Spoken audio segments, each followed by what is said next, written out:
49ers Rush Podcast.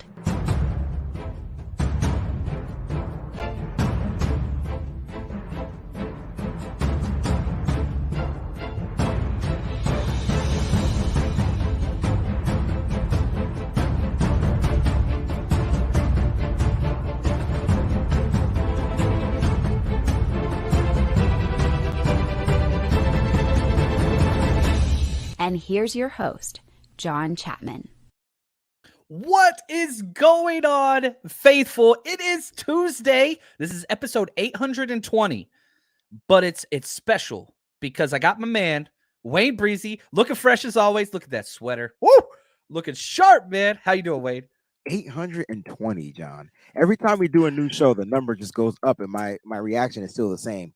I'm never gonna get to 820, bro. That's a when you get to 1K, let's give away 1K, bro. Like when you get to 1K, let's give away 1K of something. We can give away 1K in Bitcoin or some. I don't even know how that works. I'm just making. There we go. There we go. It's been a fun journey, and it's times like this. You know, Wayne and I, we started recording together about a year and a half ago. Yeah.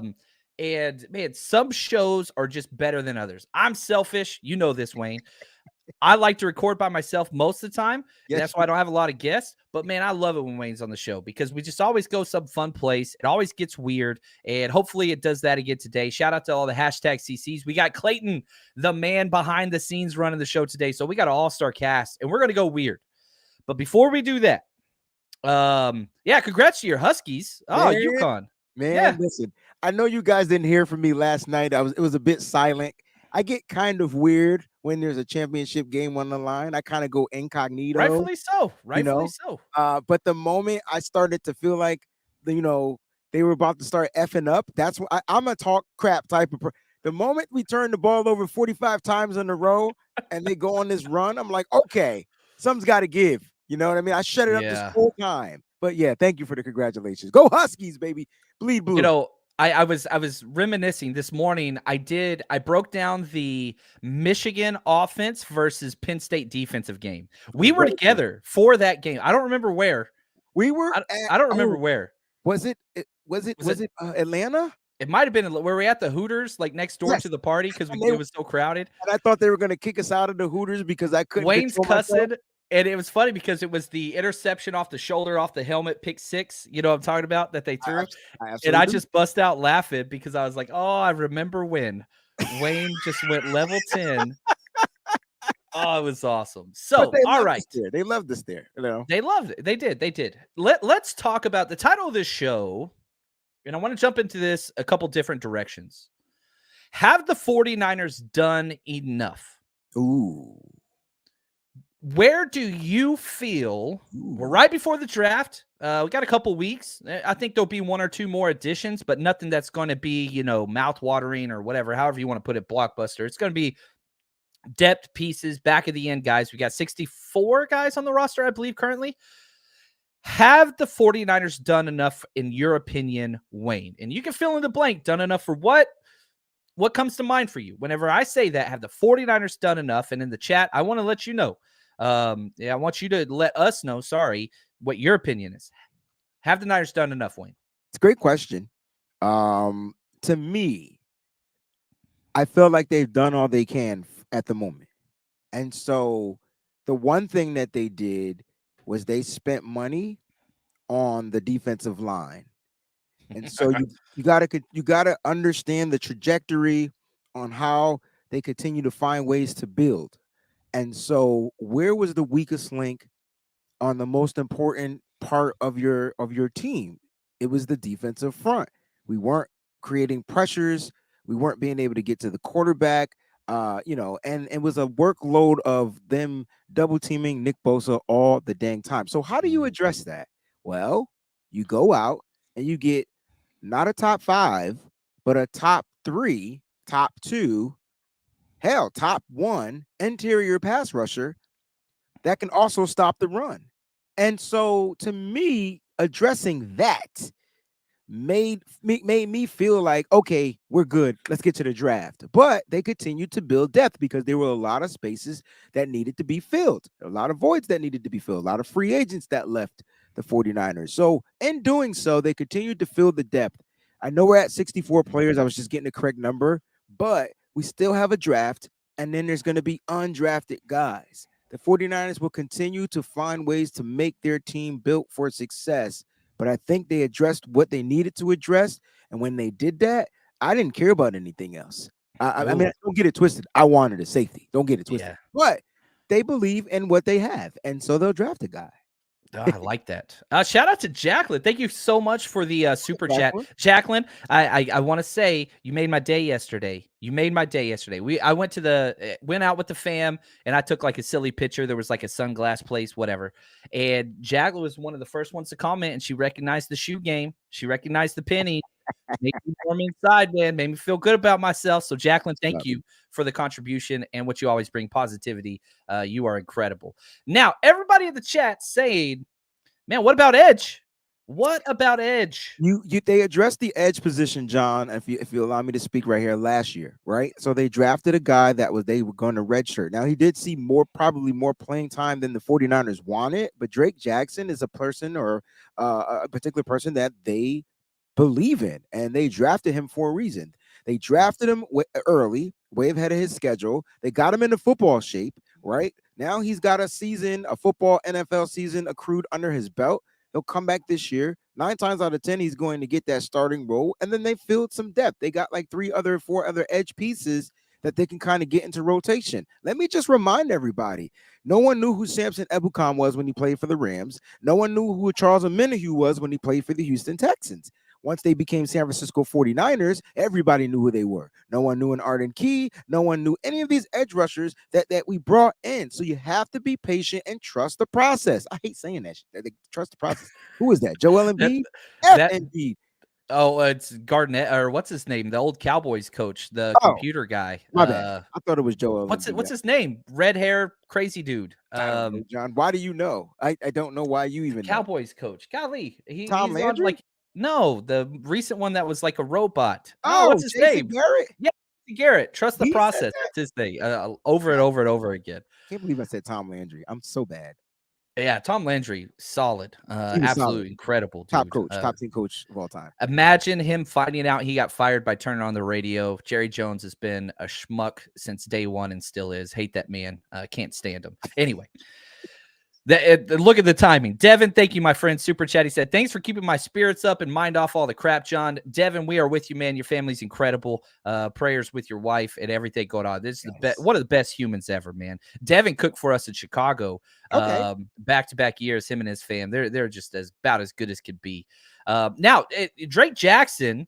Oh, what's up? We got Nick. We got another super chat. So what's up, Niners fan? Yes. The Godfather. Yes. We'll know if we did enough when we win number 6. So I'm going to say yes. Nick's a positive guy. I love it, man. Love it. Thank you, Nick, for the contribution and your friendship. Drake Jackson played in 15 games. I know. 15. That's a lot. It doesn't seem like he played in 15 games because John, the last 5 he was out. Exactly. Total snaps, 315. So, yeah, like you're looking at those snaps, not a lot. You're talking maybe 20 snaps a game average. So, okay, let me ask you this. Mm-hmm. If we just look at here's the snaps that we lost, okay? Correct. You lost Sampson, 681 snaps. Correct. You lost Omenihu, 659. Correct. Kerry Hyder, I think he could come back, 410. You lost a lot. And Jordan Willis, 266. Yeah, a lot of production. And then when you factor in the pieces that you brought in, even though snap counts aren't high, but why do we care about snap counts? I mean, you've got to get guys on the field. Bosa's going to Bosa. Yeah, but those guys didn't get on the field in those particular systems. Again, my initial statement was, did you know who Samson Ebukam was before he became a 49er? Did you know who Charles Omenihu was? Did you know who Kerry Hyder was? Did you know who these players were before they became a part of the San Francisco 49ers system? The answer is no. And if anybody tells me that they did, they lying through their teeth. I love it. Now, okay, so here's my question though.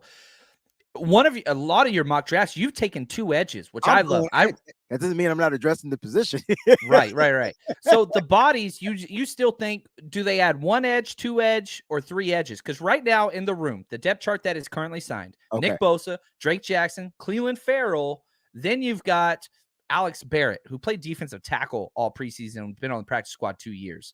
So we need more bodies. How many more edges would you like them to add through free agency or the draft, whatever? I would love for them to draft 2 more guys and then add 1 more guy for free agency. So you mentioned the guy that I feel like they'll try to bring back in free agency. Right now, the market's pretty much null and void, and so Kerry Hyder can play on a $1.2 million type of a contract, and it's just so weird how it works out, right?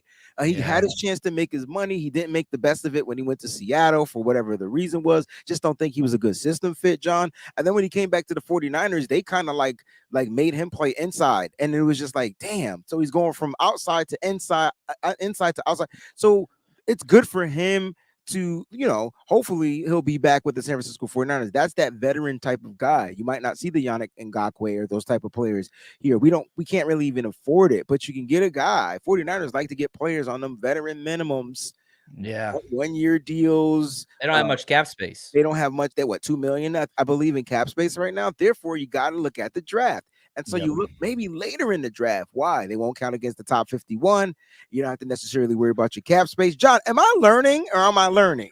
You're teaching. You are teaching, my friend. This is incredible. Incredible. Now, one thing that's crazy about Kerry Hyder, I didn't know this, 210 of his snaps were at defensive tackle. Inside. 210. See? Yeah, so it's interesting. We'll see. 49ers fan since 1977. I love it. He says, we need to go after Huff's cousin that played at USC. He's a beast, man. I can see him lining up D Ford. His motor is elite. All those things. All right. I think USC is interesting. Very.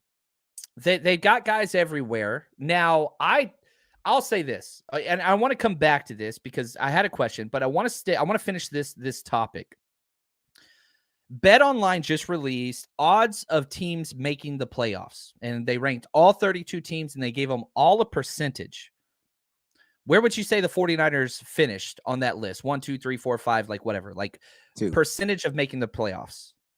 2. Who would you put ahead of them? Chiefs. 49ers were first. Hey! By a considerable amount. I like being wrong. When is about I love it. 49ers, they gave the 49ers an 83.3% chance. The Chiefs and the Eagles tied for second with a 77.8. This is according to BetOnline and their betting odds. Where the money goes, they do their research. I think that there's a couple things we can take from this. Back to the question, have the 49ers done enough? According to this chart, they got the best chance in the NFL to make the playoffs. See where you're going. Things go wrong, but every single team's job, their number one goal, win the division.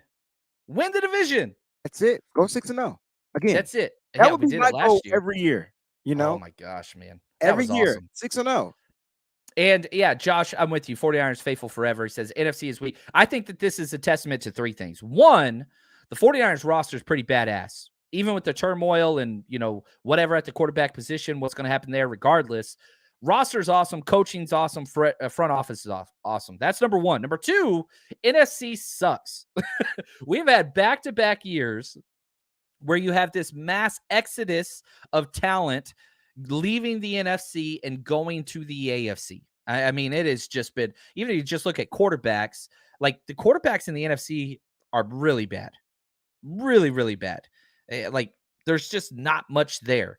AFC, you look at the top 10 quarterbacks, good gosh. It's just different. You got Jalen Hurts.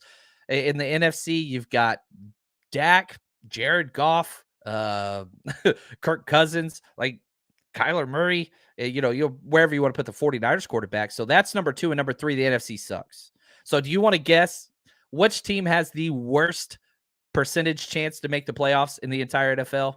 If you had to guess, who's dead last? The entire NFL. All of it. Dang, that's tough. Which team is? They have a 4.3% chance, just so you know. Can you give me a hint? They're in our division. Oh God. The Rams. The Cardinals. The Cardinals. The Cardinals. Really? Over the Yeah, the Rams? Cardinals. The Rams. Yeah. The Rams quarterback is Baker Mayfield. They have 0 running backs. He signed with Baker signed with what's it called? He Tampa left? Bay. Yeah, he So- left. He was a free agent. Wait, so who's Rams their are in the quarterback? bottom. I think Matthew they're like Stafford's still there? so here's the Stafford's still saying he's playing, so we'll Oh, see. oops. But Cardinals got a 4.3% chance. Next up is Texans with 9.1, Raiders, Colts, Bucks, Commanders, Patriots, really low, Titans, then Rams. Dang. That's the bottom of the list. And Wow. so it's interesting, man. Like, again, have they done enough? You look at the division, it's bad. Seahawks are at a 50% chance, right in the middle. So they're like smack dab in the middle. You had Niners number 1, Seahawks in the middle, then the very worst Cardinals, and then slightly above them, the Rams. The division's just weak. Okay. Hey, look. This is probably why the 49ers quarterback situation isn't such of a big deal. I mean, all they got to do is come in here and be efficient. Doesn't matter who the quarterback is. We got the team that's built to win. You got a defense. Again, you spent money on the defense. What's our defensive? If we had to break down our defense, I think David Lombardi put something out, 80-something million on our defense. Yeah, second most in the NFL, just the defensive line or whatever. Defensive line, right? Yeah. So look, I'm saying to myself, gosh, look, we have to like take advantage of, look, when you play a game of cards. Oh, now you're talking my language. I know. You gotta, you just gotta play the hand that's dealt to you. We can't get mad if the NFC is weak, but it's our job as a 49er. I'm speaking as if we're 49ers. It's our job to go out there and mother freaking dominate, John. Don't play down the competition, number one. That's the one thing I hate. Do not play down the competition. Dominate. That's what we got to do. We did it last year. Why not do it again? They did. It was weird last year because I think we only had like 3 games that were decided by a touchdown or less. Like they were all blown out games, almost all of them. Like, you remember the Mexico City game, which was so cool. It was so cool. Literally, it was cool. It was cold. It was freighted. We were under the overhang. And we had ramen. Did we have ramen at that game? Did we eat ramen? Like, John, you want some soup? Hell yeah. Yeah, we do. That was delicious, man. It was incredible. It was the best ramen I ever had. Oh, man, look at Nick. Look at Nick just trying to stir the pot. He says, but Jimmy G is a winner. How can the Raiders be bottom 5? Oh, look at this dude. Look at this dude. I didn't say that. Well, Nick. I mean, Jimmy G was a winner in this system. Yeah. But now he's got Josh McDaniels. He's pairing up with his old partner, who I think is a terrible coach. Horrible, terrible coach. He's bad. Speaking of that, did you see that they signed Brian Hoyer? Good for them, man. Get the old crowd back together again, baby. They got the ex-49er, ex-Patriot quarterbacks on their team. It's funny. Look at Josh. Am I the only one who loves our quarterback room? No. Thank you. No. Thank you. What you mean, Josh? Thank you. I love it too. Yes. This competition. We got a guy that's recovering from an injury, technically too. And you got a former first-round pick that's looking to start. I love it. It's going to be fun. I can't wait to OTAs, bro. Dude, man, we've got the 49ers crew is in the building. Trainwreck, shout out to you, man. Appreciate it. He's helping us with draft work. We've got Para. We've got Juan Solis. Look at this. 2 of the best in the business. The man.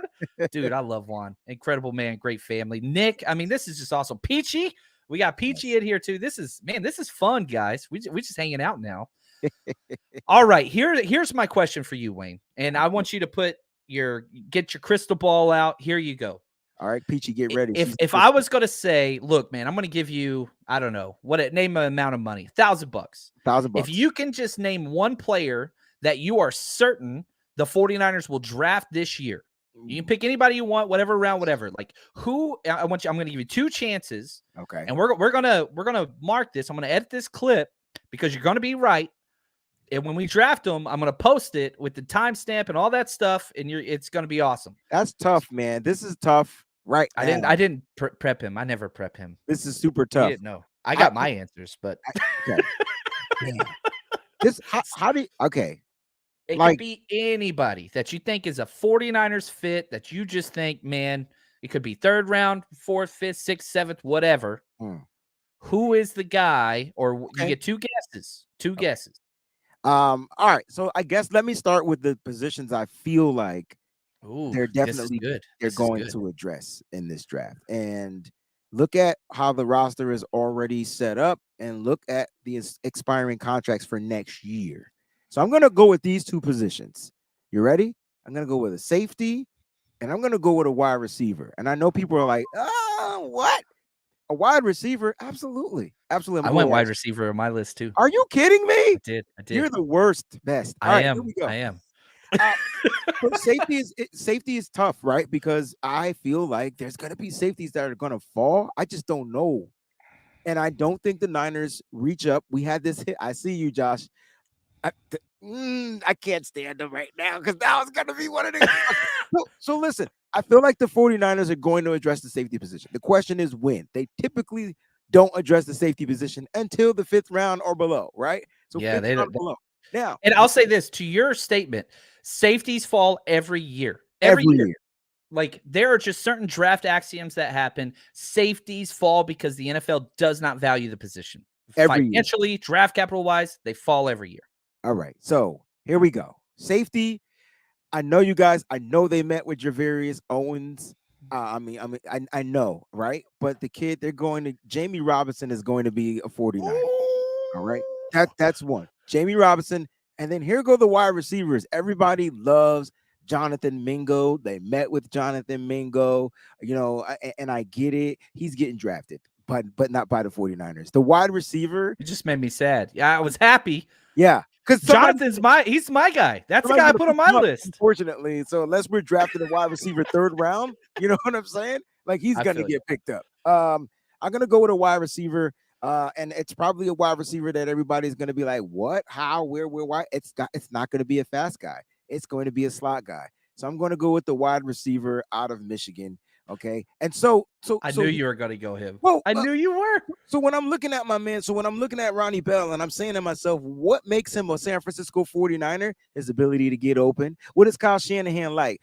Guys that can run routes and get open. Like, how do they get open? Fighting at the line, having quick feet, all that type of stuff.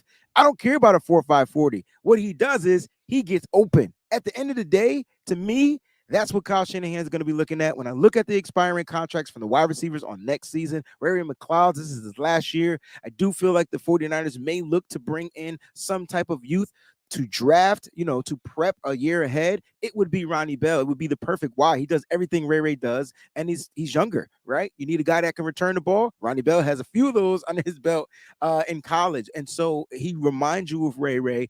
And I don't even know what Ray's 40 time is, but Ronnie Bell can run the route tree. So I'm going to go Ronnie Bell, and I'm also going to go with the safety Jamie Robinson. I love it, man. They met with both of them. Perfect fits. Look at Johnny Dale. Come on, Wayne. You know Sidney Brown is the safety to get. I love Sidney. I love Sidney Brown. If we get Sidney Brown, I will fly you out here and take you to dinner.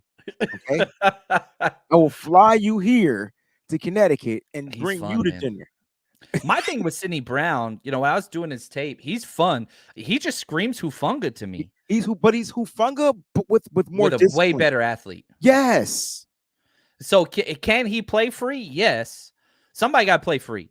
I don't want Hufanga. I want Hufanga in the box, and I want Sidney Brown in the box. I want them both in the box. I don't want one of them backed up. But hey, so that's my question there. But man, he's incredible. We can go big nickel and put 3 safeties out there, and I ain't mad. Play a little different football. Hey, you know what though, John? The key is our defensive coordinator, Steve Wilkes. What does he want? How does he want to play? It's a little different than huge. It's going to be more DB heavy than linebacker heavy. That's good. Now, I will say this. If you are interested in these players, like he just talked about Ronnie Bell, wide receiver, Michigan. I just finished recording. It's loading currently. So that's going to be on Patreon afterwards. And that same team, same offense, my 2 players I picked, Jonathan Andrell Mingo. I think I just believe. I believe.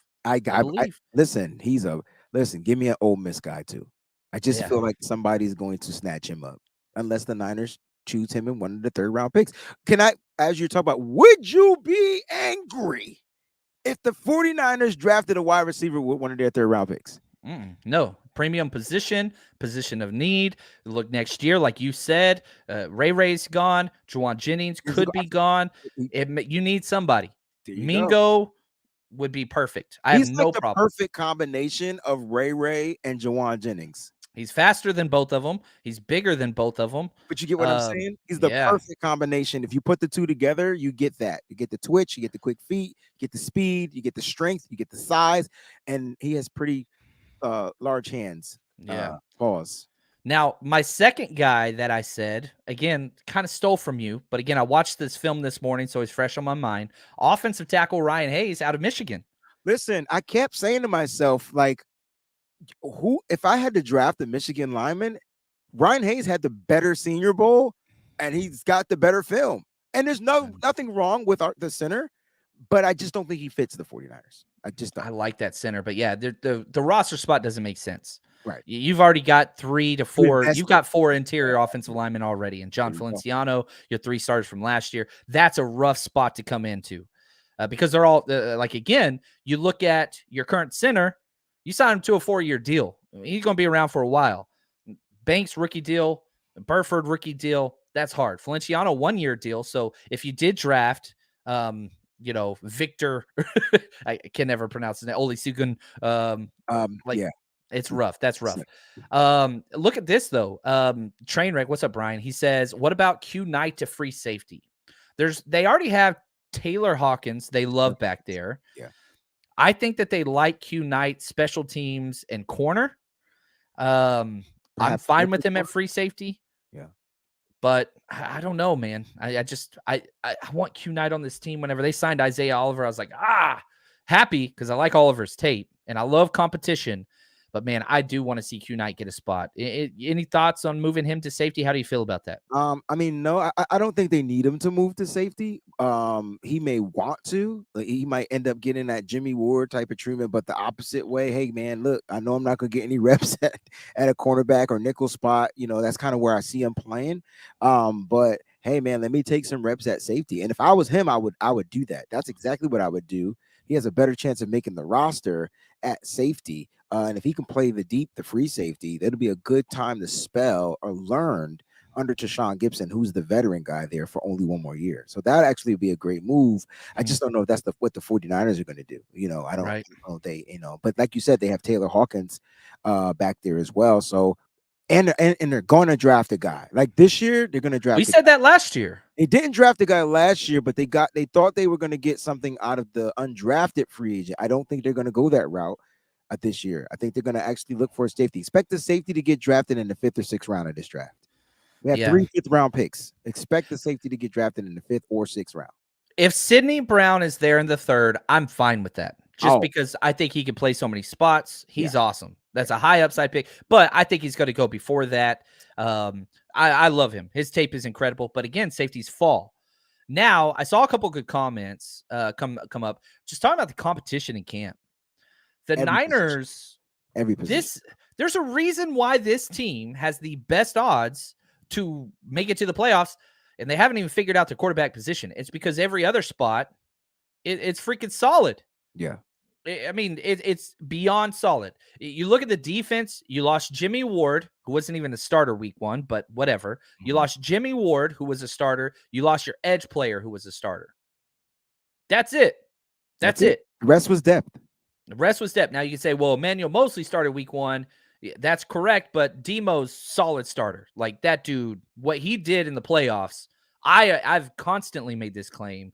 I would argue Eric Armstead and Demo had the best playoffs of anybody on the defense. Like they were that damn good. So anyway, like this team is solid. And just imagine Eric Armstead healthy now. I think people forget that he started the season off unhealthy. I mean, he played the week 1 and then it was just foot issues. Then the issue after that healed. And then it took him time to get into football shape, right? And then into his rhythm of his caliber of what he likes to play. And so can come around playoff time, he was a machine. And just imagine now with the addition of a Javon Hargrave. It changes it just adds so much more to what the defensive line is capable of doing. Okay, and I'm not comparing him to DeForest Buckner, but just remember, DeForest, Different game types, different body yeah, types. but he was still a pass rushing defensive tackle. He wasn't your run stuffing guy. He was your. Now you're getting a run stuffing pass rushing specialist Yes. at the same time. So it's an upgrade even over Buckner, in my opinion. Buckner was tall. This guy's not as tall as Buckner, which means he has a lower sense of gravity. He can get under those pads. He can move you. He's strong as an ox. This is going to be really fun to watch. I'm telling you. I'm telling you. Yeah, you said earlier in the show when you add a top 3 defensive tackle, and I think that's what he is. You know, for me last year, the cat Chris Jones, he was my runner-up for defensive player of the year behind Bosa. Like he was my number 1 defensive tackle last year. You throw Aaron Donald in there, number 2. Number 3 was Javon Hargrave. Like he was number 3. Easily. He was number 3. Like, Easily. and that is incredible. So to add that to what you already got, this is going to be different. It's going to be different. I think what the 49ers realized, like John and Kyle, what they realized, John, was why do we keep losing these games other than the quarterback position, right? Other than our quarterback staying healthy. And they probably go back and they'd be like, how did we lose the Super Bowl? And there were many scenarios, but how come nobody's factoring in Chris Jones, who blocked like every batted down, like 3 passes in the fourth quarter by himself? He's incredible. You know, I mean, he would have been my number 2 vote for defensive player of the year this year. Yeah. And he has been since he came in the league. It was funny. I was at the draft when he got drafted, and I was going to the bathroom at one point, and it was kind of crowded. And so I'm working through this crowd, and all of a sudden I run into a wall, and I turn. It's not a wall. I literally ran into Chris Jones right after he got drafted. And I was like, oh, my bad. Oh, congratulations. Yeah. He's like, thanks, man. Like literally like almost put me in the ground just by accident. But it was cool. It's like, yeah, that's an NFL player. This NFL watcher. Right. Little bit different body types. I will say that dude's huge. He's just whatever. Here we go. Jason, let's bring this up. Thank you, Clayton. He says it was just a hot take, but I mentioned this last time and I got a lot of emails on this. So I thought this is good. I appreciate you bringing this up, Jason. I heard a lot of people saying Lance could be traded, for whatever and go get Malik Willis, the quarterback. He goes on to say, I know it's all smoke, but just wanted to hear y'all's responses. I could not be further out on this personally. Wayne, do you have a take on this, trading Trey Lance for a better draft pick and getting Malik Willis? All right. So I don't think, and I don't believe the 49ers are going to trade Trey Lance. It doesn't make sense financially, and then B, it just doesn't make sense as a football team. And so because of that, I believe this is all smoke, but when you want to add these smoke and mirrors and kind of figure out like where they're coming from, I mean, you got to look at the connections, right? So you got to look at the Ron Carson, yeah. And then you got to look at Trey Lance's response once he became the general manager of the Tennessee Titans, and how that went. And then Trey went on air, he kind of talked about it, but I get it. There could be some type of validity toward that. And then, there's no Trey agenda here.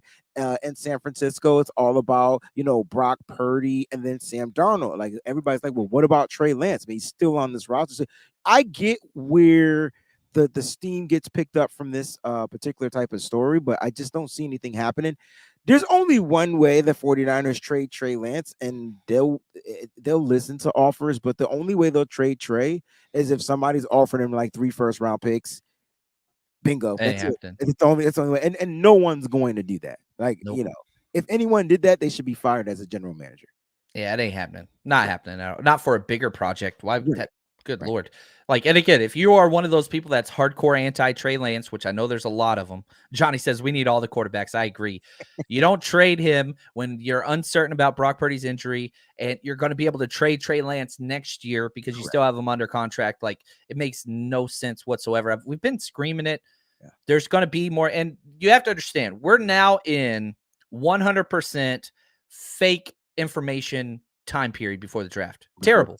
Yeah. And unfortunately, there are certain columnists that are out there that are going to leak the same thing. I saw the same guy, I'm not even going to say his name, leak, 49ers are interested in Kirk Cousins. It's the same jackwagon that's done it 6 straight years and just go back to the hits because it gets the clicks. You know what I mean? And that's just Not happening, guys. Makes no sense. Makes Is no it? sense. Aren't his initials MF? Ah, Uh, yeah. so you know what MF stands for? Yeah. Okay, we'll leave it at that. All right. So yeah, like guys, just don't get caught into the bait and switch. Nope.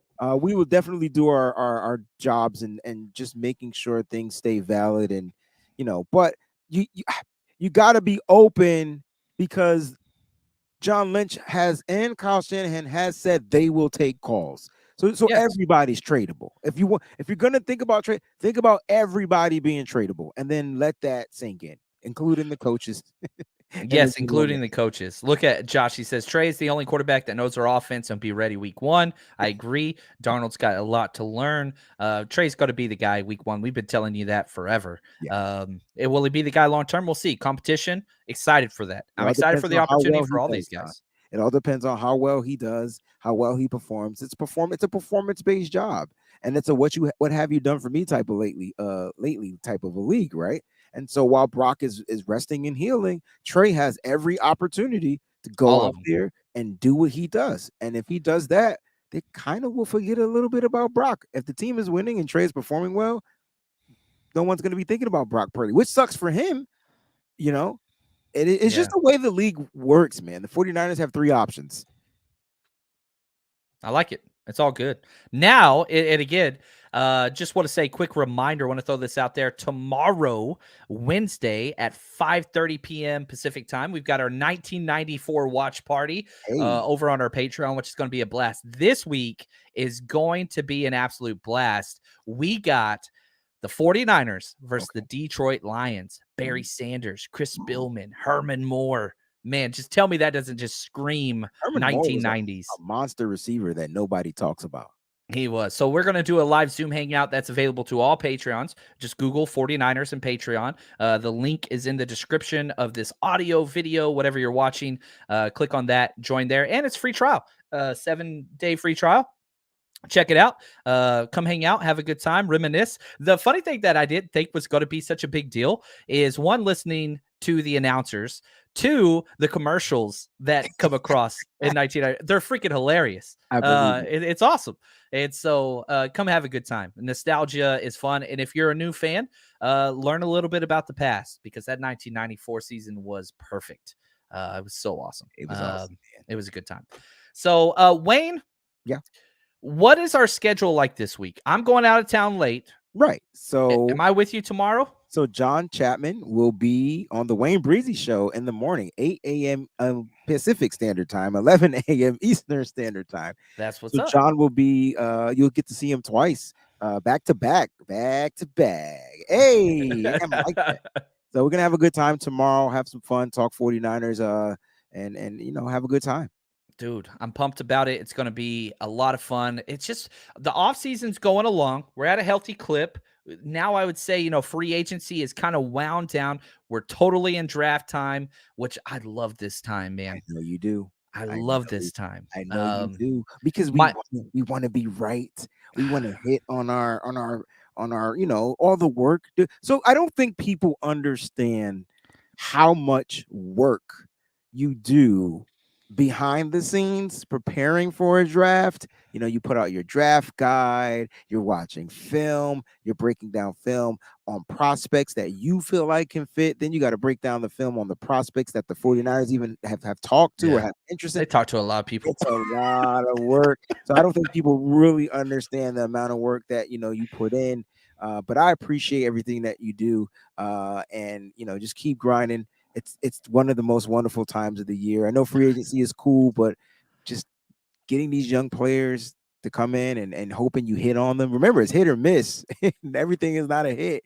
So it's going to be really cool and fun to watch. Again, we don't pick till day 2, but hey, we'll be. That's all right. Yeah. We did the same thing last year, and we had a blast, man. We had a blast. So that's going to do it for our show today. Thank you to Clayton behind the scenes. Shotjay, appreciate you, man. He says, so glad to have the dynamic duo. Like, subscribe, Patreon. Shotjay's the best there is. Thank you to our executive producers, George, Kilted Niner, Philip, David, and Timothy. They're the best. And Wayne. Yes. Man, you want to send us out? Will you send us out today?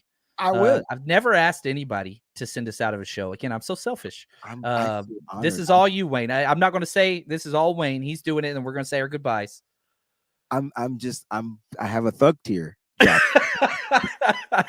Listen, I'm gonna do this in the John Chapman Yes. fashion, guys. Stay up, stay strong, faithful. We'll see you next week. Oh, perfect.